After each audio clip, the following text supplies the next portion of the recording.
Huh? Oh, hello.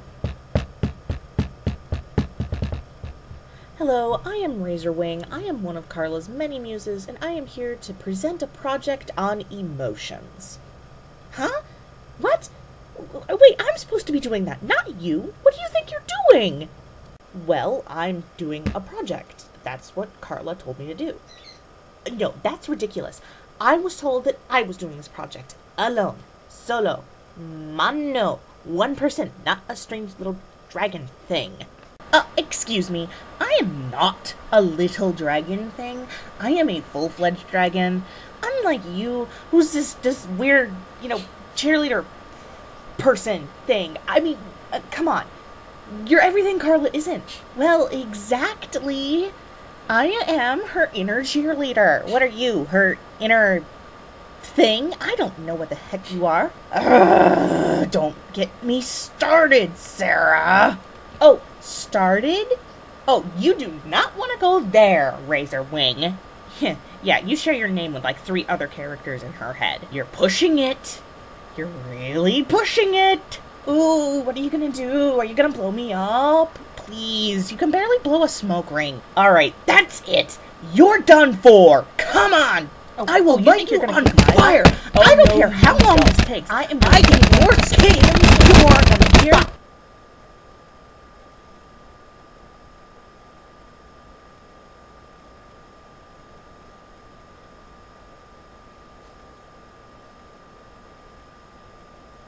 Oh, okay. So, sorry, Carla.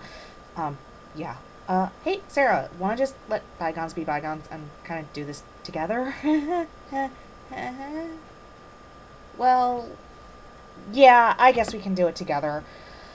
I mean, this is something about emotions, and being that I am an empathic character in her mind. Okay, yeah, let's do this together. Alright, so where do we start? Don't worry, I've got a list here. Just give me a second. Ah, here it is. Okay, so first is fear. Well, fear and anxiety. Oh, okay, let me see that. Okay, I got you now. Fear and anxiety are closely linked. They can cause the same physical reactions, but have completely different triggers. Exactly. Fear is when we know that there is something we are afraid of, while anxiety is when we don't know what it is that's scaring us, which can be just as terrifying. And of course you have other things like phobias too, which are irrational fears. Razor? What are you doing? Huh? Oh, nothing. Go ahead. Go on. Okay. Anyway, we will first discuss fear. Phobias aren't talked about in the book, but it is something that Carla thinks we should know of. Phobias are generally fears that are irrational, such as a fear of darkness when we are small. Some phobias when we're grown up are fear of open water, clowns, closed spaces, spiders. Yeah, I guess spiders too. Get away! And that is a demonstration of a phobia. Moving on now. Fear is triggered by different things, and thus there are many different types of fears. These triggers can be from physical cues, like being faced by a massive full-grown dragon about to eat you alive.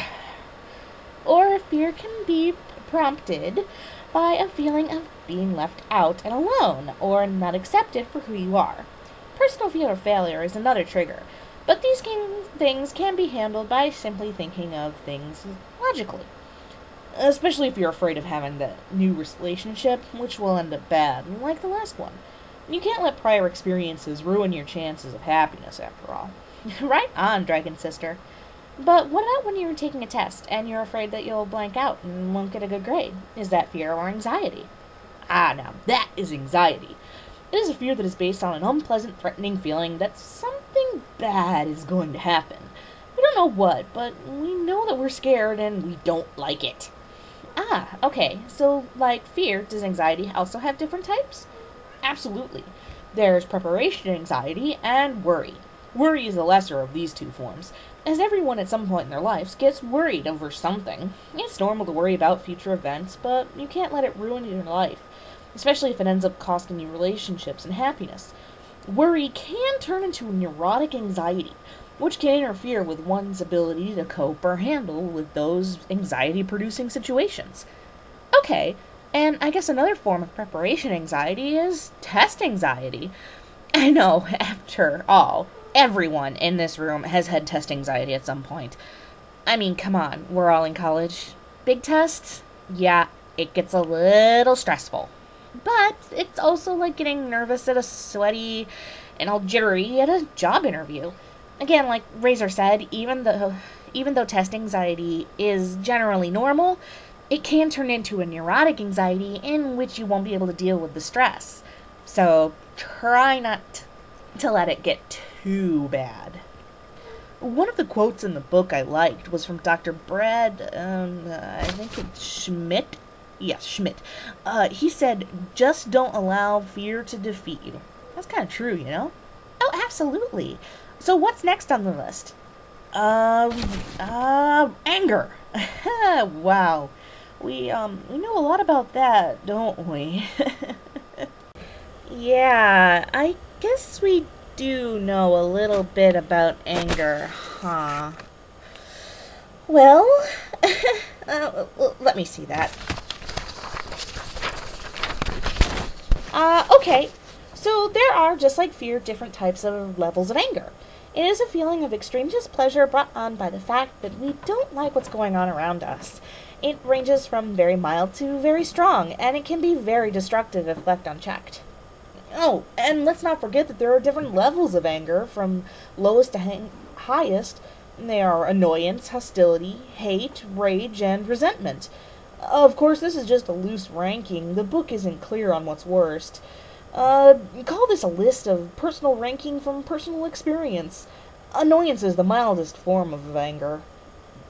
Yeah. Kind of like when somebody tricks you into thinking there is a spider on you and they know that you have a phobia of it. Isn't that right, Razor? Of course. That is something that can cause annoyance. But you do have to admit it was funny. Maybe? Okay, I'm just going to move on then. Hostility is a mild anger that is directed towards a specific person or group. It's oftentimes indirectly conveyed through speech or body language. Then there's hate. This is a specific and intense anger felt towards one person or persons. Carla considers this to be, well, hate equal harm. And I guess that makes sense. Well, yeah, any anger can lead to violence if it's not handled properly. The last two stages of anger are rage and resentment. Rage is when an intense anger towards someone or a group of people is expressed more often than not by violence towards either the subject of the anger or is deflected onto someone innocent. Resentment is a chronic anger and can ruin lives. It is entirely subjective, and it is a combination of many different emotions, such as jealousy, envy, and sometimes even love that isn't returned. Yeah, and anger most often happens because of loss or the threat of a loss. Loss? What are you talking about? Loss of what? Well, like the loss of self-esteem, face, valued possessions, the loss of a valued role or a valued relationship. And let's not forget the threat of physical harm on you can cause you to get angry. You also can't ignore anger like that either. If you do, you end up burying it, and it starts to take ninja-like attacks on your health.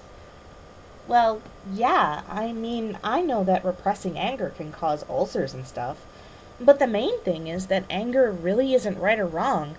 Getting upset and angry with someone is normal. It's how you deal with that anger that can be right or wrong. If you release it in the right way, you're able to get through things easier.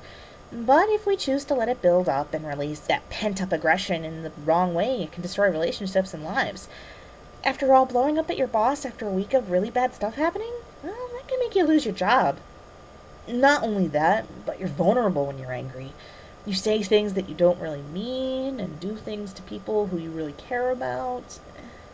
I'm really sorry, Sarah. I didn't mean to blow up at you. Can you forgive this little tiny dragon? Yeah, I forgive you, Razor. You're kind of cute anyway, with your fuzzy hairdo thing going. Anyway, a subset of anger is aggression, which is a behavior that is intended to hurt someone verbally or physically. You're more likely to curse somebody out than to, get into a fist fight. But it is still a real problem. Also, according to the book, it's the only thing that seems to be learned in humans. I actually have a problem with that. I mean, look at chimpanzees after all. They will go and kill their own kind for no apparent reason other than to just, well, kick ass. Yeah, I'm with you on this one. I like to see other studies that proves that fact. Sorry, psychologists, but unless you have evidence, I think aggression is largely all over the animal kingdom. It's the way you express your anger that puts you apart from the animal kingdom, just like dragons. Right. Razor, you do know that a large number of people don't believe that dragons are, real creatures? Shut up. Let me live in my bubble a little longer. Alright, okay. So there are lots of do's and don'ts to anger expression. One thing is to try not to use the word should, or imply that the other person is at fault. You should try to use I or personal pronouns, like me, I, stuff like that. You are the one who is angry, and so you are the one with the problem in one way or another. Try to work it out, though, because it might be just a misunderstanding. But no matter what, don't strike while the iron is hot, as they say. It can make the situation that much worse. In the book, they have 4 questions in which you should ask yourself when you get angry. Is it important? Is the anger appropriate? Is the situation modifiable? And is it worth taking serious action? If you answer yes, then you decide on what the result is that you wish to have, and take steps to try and get to that result. If you answer no, then it's best you just move on and let it all be water under the bridge. The last part we'll talk about a little bit is guilt. In its simplest form, guilt is the expression of sorrow that comes from having realized that you have done something morally, socially, or ethically wrong. It's part of the reason why humans have a conscience and why we've made laws. It helps us to be better people, and it's more often than not a good thing.